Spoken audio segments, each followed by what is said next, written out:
निर्गमन अध्याय 26 मिलाप वाला तंबू। फिर निवास स्थान के लिए 10 पर्दे बनवाना।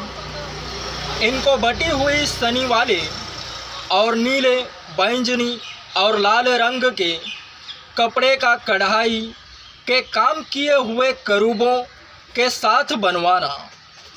एक एक पर्दे की लंबाई 28 हाथ और चौड़ाई 4 हाथ की हो।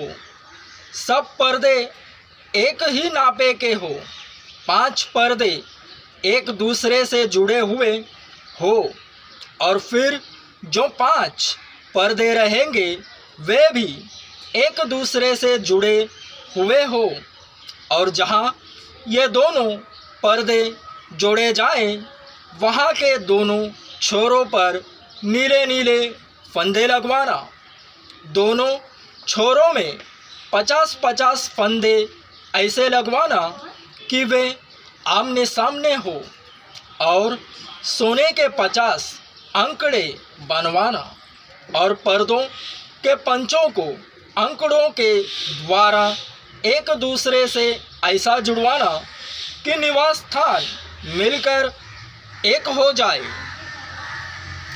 फिर निवास के ऊपर तंबू का काम देने के लिए बकरी के बाल के 11 पर्दे बनवाना।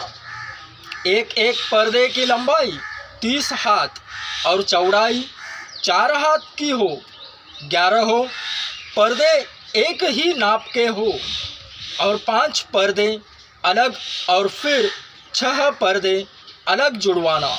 और 6वें पर्दे को तंबू के सामने मोड़कर दुहरा कर देना। और तो 50 अंकड़े उस पर्दे के छोर में जो बाहर से मिलाया जाएगा और 50 ही अंकड़े दूसरी ओर के पर्दे की छोर में जो बाहर से मिलाया जाएगा बनवाना। और पीतल के 50 अंकड़े बनाना और अंकड़ों को फंदों में लगाकर तंबू को ऐसा जुड़वाना कि वह मिलकर एक हो जाए। और तंबू के पर्दों का लटका हुआ भाग अर्थात जो आधा पट रहेगा वह निवास की पिछली ओर लटका रहे। और तंबू के पर्दों की लंबाई में से हाथ भर इधर और हाथ भर उधर निवास के ढांकने के लिए उसके दोनों ओर लटका हुआ रहे। फिर तंबू के लिए लाल रंग से रंगी हुई मेढ़ों की खालों का एक ओढ़ना और उसके ऊपर सुई सो की खालों का भी एक ओढ़ना बनवाना। फिर निवास को खड़ा करने के लिए बबूल की लकड़ी के तख्ते बनवाना। एक एक तख्ते की लंबाई 10 हाथ और चौड़ाई 1.5 हाथ की हो। एक एक तख्ते में एक दूसरे से जोड़ी हुई 2-2 चूल्हे हो। निवास के सब तख्तों को इसी भांति से बनवाना। निवास के लिए जो तख्ते तू बनवाएगा उनमें से 20 तख्ते तू तो दक्षिण की ओर के लिए हो। और 20 तख्तों के नीचे चांदी की 40 कुर्सियाँ बनवाना। अर्थात एक एक तख्ते के नीचे उसके चूल्हों के लिए 2-2 कुर्सियाँ। निवास की दूसरी ओर अर्थात उत्तर की ओर के लिए 20 तख्ते बनवाना और उनके लिए चांदी की 40 कुर्सियाँ बनवाना। अर्थात एक एक तख्ते के नीचे 2-2 कुर्सियाँ हो।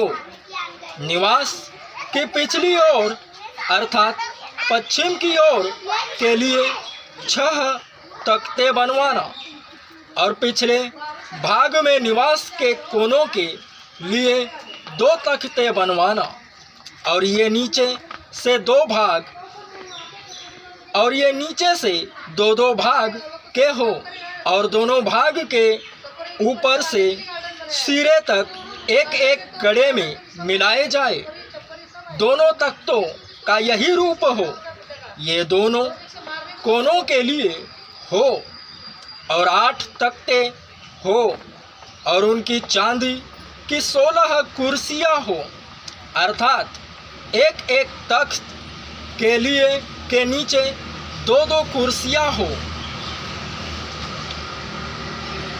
फिर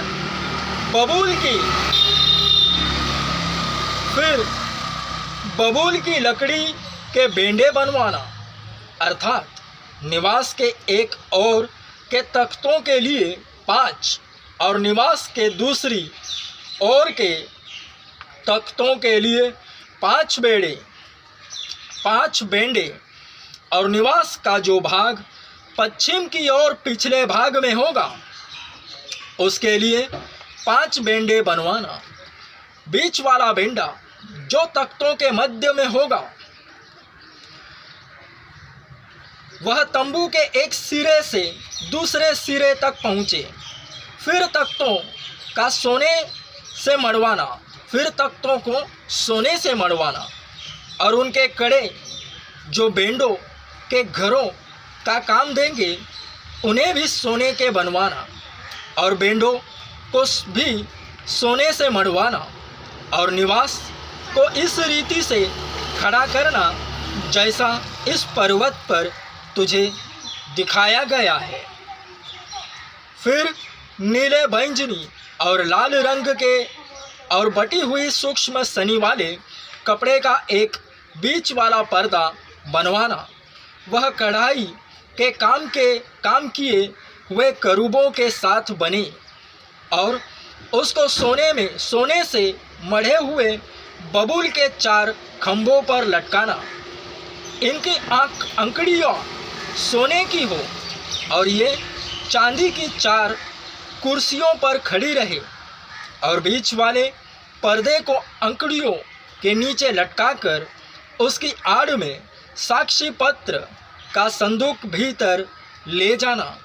इस प्रकार वह बीच वाला पर्दा तुम्हारे लिए पवित्र स्थान को परम पवित्र स्थान से अलग किए रहे।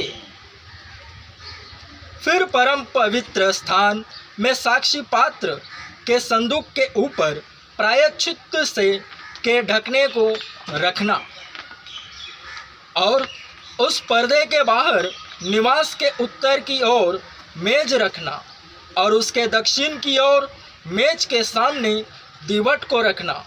फिर तंबू के द्वार के लिए नीले बैंगनी और लाल रंग के और बटी हुई सूक्ष्म सनी वाले कपड़े का कढ़ाई का काम किया हुआ एक पर्दा बनवाना और इस पर्दे के लिए बबूल के 5 खंभे बनवाना और उनको सोने से मढ़वाना। उनकी कंडियाँ सोने की हो और उनके लिए पीतल की 5 कुर्सियाँ ढलवा कर बनवाना।